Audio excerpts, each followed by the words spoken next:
To be completely honest, it's probably just going to be Grief. There's no point in burying the lead for any suspense. We all kind of know it's most likely going to be Grief. This is a very different structure to most of the videos I make on what level could possibly be the next top one and making predictions, because it's so obvious that Grief is probably going to be the next one. This video is mostly just a very short summary of other levels that could possibly disrupt that outcome. Right now, with Tidal Wave all the way down at number 4, which is still kind of insane to me, with little controversy at least that I've seen around Tidal Wave's placement, our top 3 in order is Thinking Space 2, Amethyst, and Flamewall. This is where the first alternative outcome comes out, is that it's possible that Thinking Space 2 will be swapped with Amethyst. Popoff being the verifier of Amethyst, and Zoink being the verifier of Thinking Space 2, are the only people who have beaten their respective levels who think that level is top 1. Zoink has also beaten Amethyst, and recently Popoff has beaten Thinking Space 2, which means both players think that their top 1 is harder, and both players have beaten the other top one and still think that the top one that they verified is harder. The only reason I think it's more unlikely that Amethyst will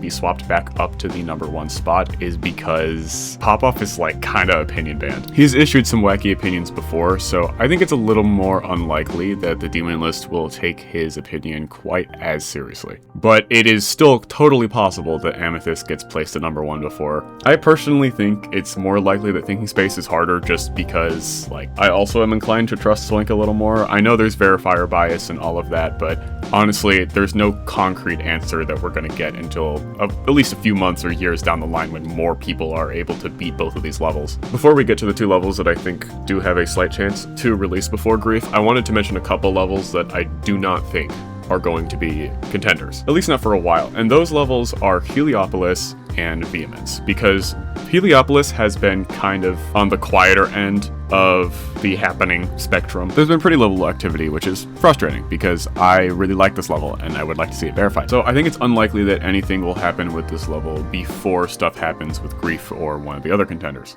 As for Vehemence, I'm pretty sure Popoff isn't allowed to verify the level anymore, so that's that. A6 has been playing the level pretty consistently, but it's likely that it'll take quite some time for them to beat the level, at least compared to the other levels that we've talked about in this video. I remember when Vehemence was supposed to be top 1 back when, like, Slaughterhouse was the hardest level in the game. I have no idea how the level is playable as trying to be harder than Thinking Space 2, and then Grief is likely to get verified before this, so honestly, I don't know the future of this level at all, because after a certain point it doesn't make sense to keep buffing the level. It might even make sense to try to just prioritize the level being relatively playable. So we'll have to see what happens with this level. I do like the idea of it being top 1, but I would not want that to come at the expense of the level's playability too much. Regardless, the 2 levels that I truly think have a decent chance of maybe being verified before Grief are Cosmos Unleashed and Banshee.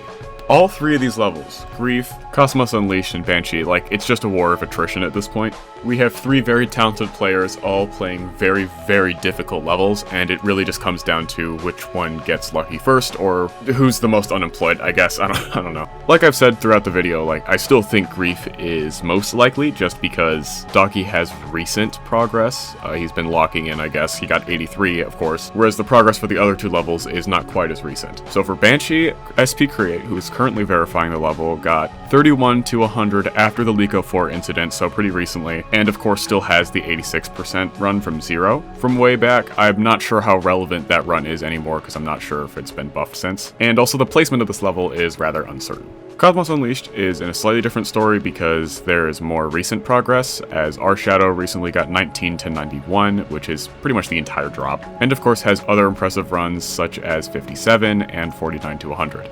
So they have the level in 2 runs, and they have that massively impressive 19 to 91 run. Again, unclear whether this level specifically is top 1. I could see it placing anywhere in the top 3. But again, so few people are good enough at the game to beat these crazy borderline impossible levels in like the top 3-ish area. Like, honestly, it feels like a random number generator until we have a player who's able to beat all of them, who hasn't verified any of them and can't have that bias. So yeah, that's it for today's video. Not really that complicated. If you enjoyed it, please remember to like and subscribe. It helps out the channel a ton. Thank you all so much for watching, and I will see you all in the next one. Goodbye.